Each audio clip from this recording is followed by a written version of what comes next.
Okay, good afternoon class. So this is the lesson 2 for market research and consumer behavior.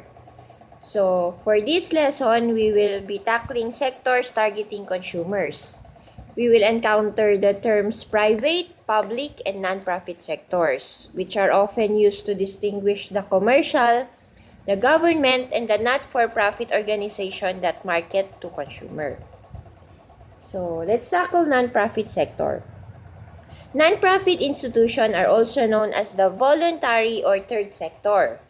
They organize charitable, cultural, educational, political, recreational, social, or sporting activities on a non-profit basis.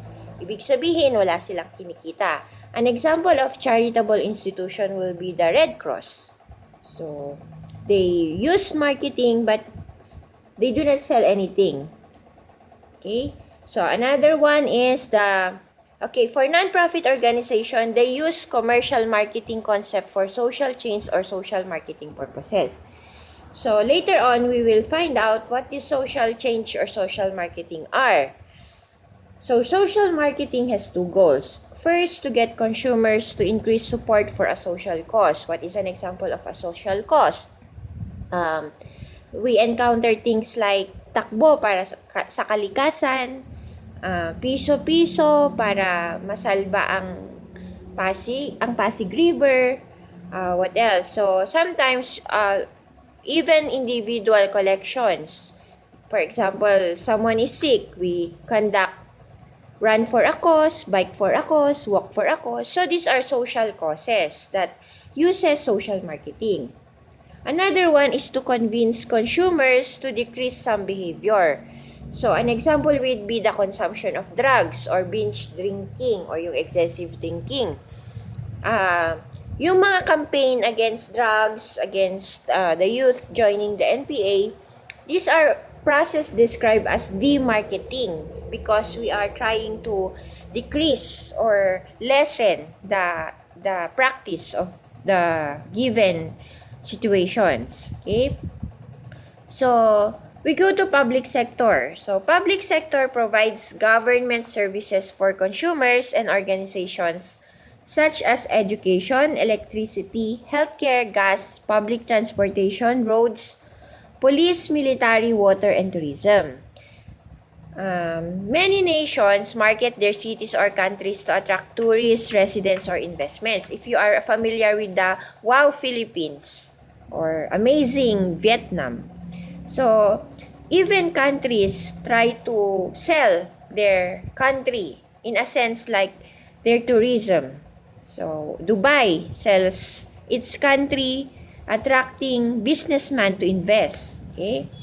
So, in some countries also, both the public and private sector supply household services contemporaneously.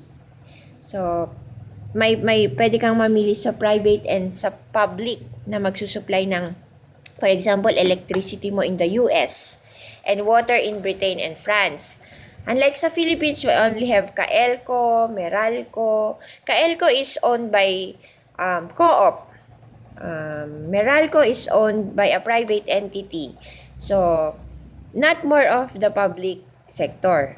So, the public sector also provides useful consumer protection services. What are these consumer protection services? I have here as an example the Australian Bankers Association.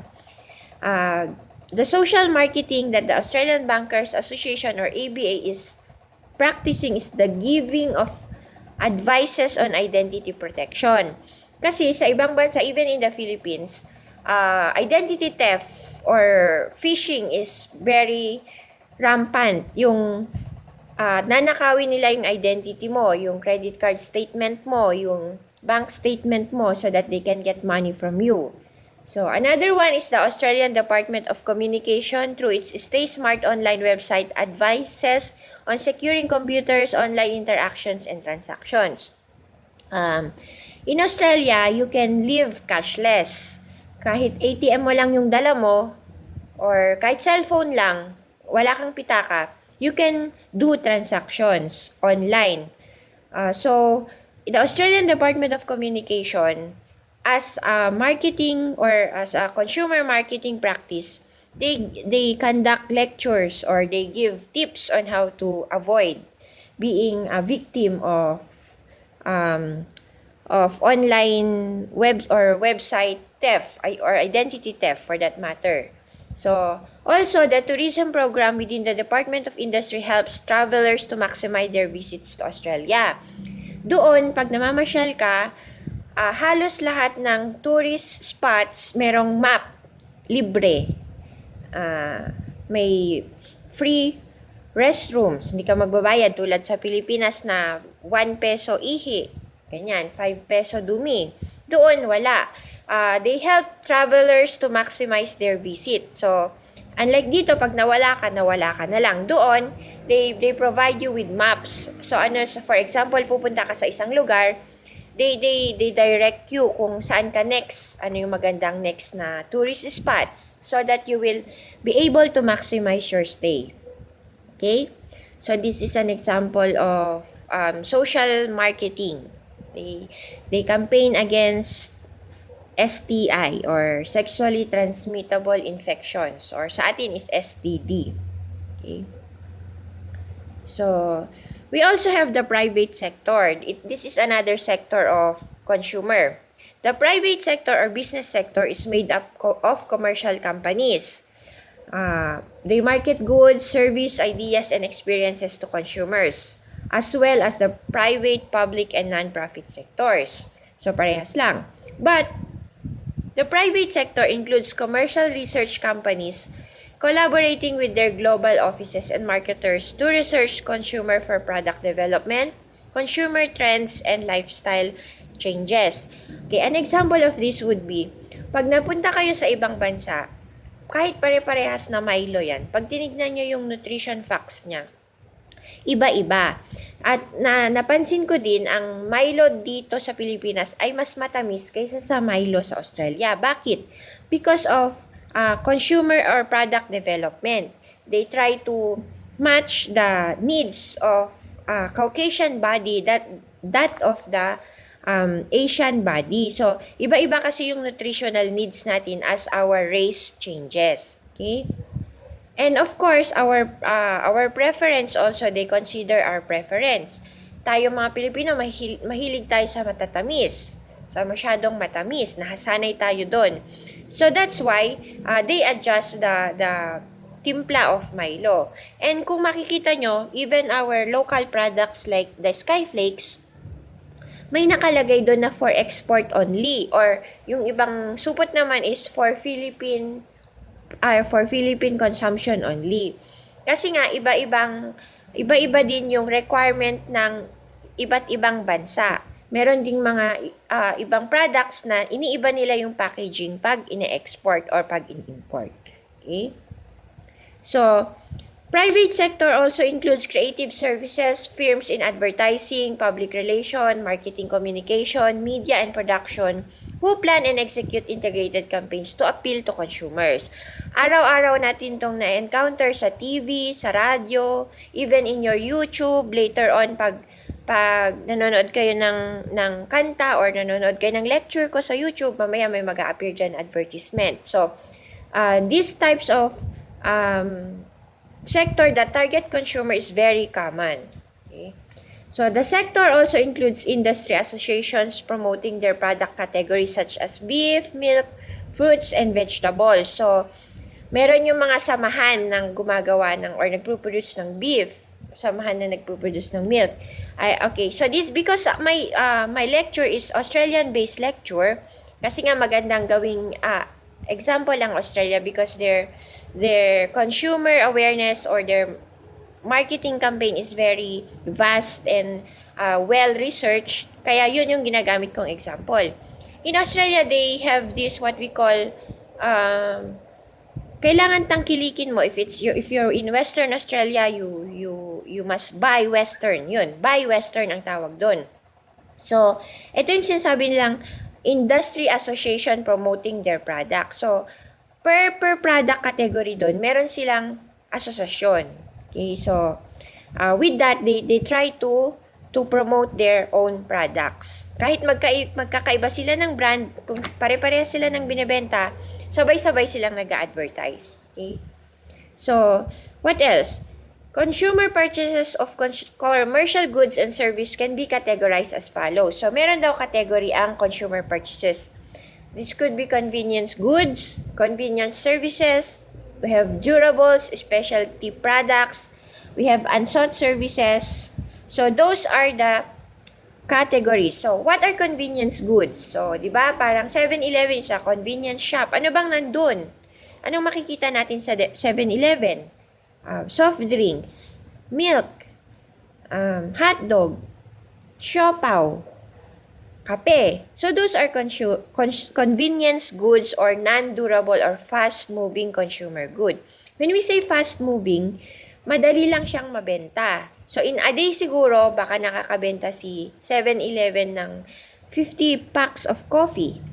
Or nakakabenta siya ng 50 cups of Slurpee. Ganyan. Kasi nga fast-moving siya. And next one, we have the convenience services. So, what are these? So, entertainment, yung sa Netflix natin. Finance, sa mga bangko or your GCash. Health, pag nagpunta tayo sa dentist, news, telephone, and travel. So, these are convenience services. We also have durables such as appliance, cars, furnitures, and clothes. So, yung kotse, yung electric fan, yung tablet, yung cellphone. So, those are durables. We also have specialty products. So, ito yung mga hindi natin araw-araw kailangan, hindi at natin araw-araw binibili. So, it's not considered as convenience goods. So, these are luxury items such as diamonds and premium watches. Okay? And we also have the unsought services. Anong unsought services? Yung mga hindi natin masyadong gusto. Kumbaga, kung maaari, hindi natin siya i-avail. So, these are blood donation, life insurance, and funeral services. So, wala namang may gusto nun. So, sa pilitan lang minsan. Pag kailangan na. Those are unsought services. Now, we go to what we call the corporate social responsibility. When we say corporate social responsibility, these are working with the public and non-profit sectors as a goal of many companies, a concept called corporate social responsibility, where organizations have responsibilities to their society and consumers. CSR dimensions cover legal, ethical, and philanthropic expectation. Okay, I'll give you an example. Bantay Bata 163 of ABS-CBN. Mga bantay kalikasan nila. Those are corporate social responsibility. Hindi nila business yun, hindi sila kumikita doon. Kumbaga, yun ay tulong nila or pagbabalik nila sa mamamayan. So that's why it's called social responsibility. In Kalinga State University, we also have that one. We call that extension services.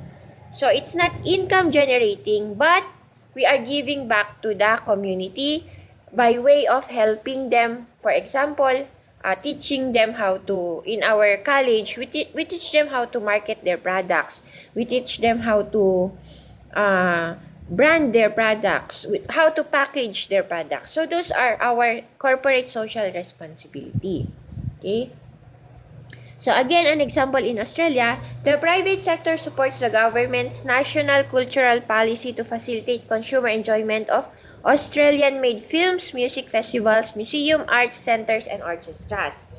So, in Australia, if we have, kung sa atin, meron tayong mga indigenous people like the Kalinga, the Aita, the Igorot, the Mangobos.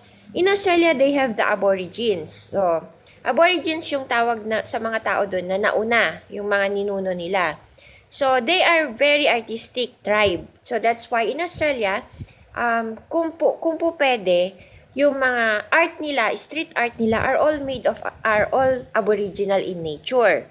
Magaganda kasi makukulay ang mga arts ng aborigines doon. So that's why as a cultural, social or corporate social responsibility ng mga private sector doon, they provide or they support the private sector support the national cultural policy of the aborigines. Okay? And of course, an example is the Unilever. Unilever is yung mga gumagawa ng shampoo natin. They are a competitor of Procter & Gamble. They have private sector outreach program. So, hindi lang dito sa Pilipinas. Kasi may mga pabahay din ang Unilever, may mga donations sila sa mga schools. But because this is a multinational company, they also have consultation in Brazil, China, Colombo, France, India, Indonesia, at marami pang iba. So, they focus on social issues such as education. Sabi ko kanina, may mga donations sila sa school, health, minsan meron silang free dental check-up, and of course, early days child nutrition for 1,000 days between conception and the second birthday. Ito yung unang 1,000 na araw ng bata dito sa Pilipinas.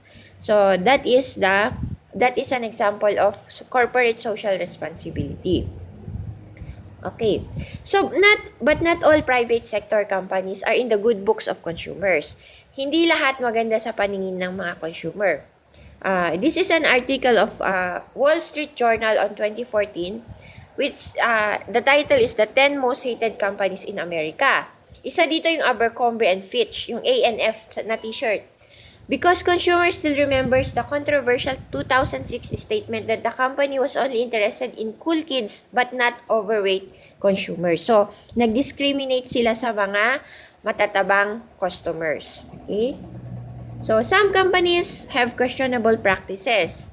So, for example, the Corporation, a documentary, showed how companies can manipulate marketing, government, and the media to achieve their profit focus. So, minsan may mga companies na nananamantala para lang kumita. Okay? So, in summary, the private, the public, and the not-for-profit sector serve consumers by providing goods, services, ideas, and experience. So, take note, they provide goods, they provide service, ideas, and experiences. So, that's it for our lesson number 2. I'll proceed immediately with lesson number 3. Thank you very much.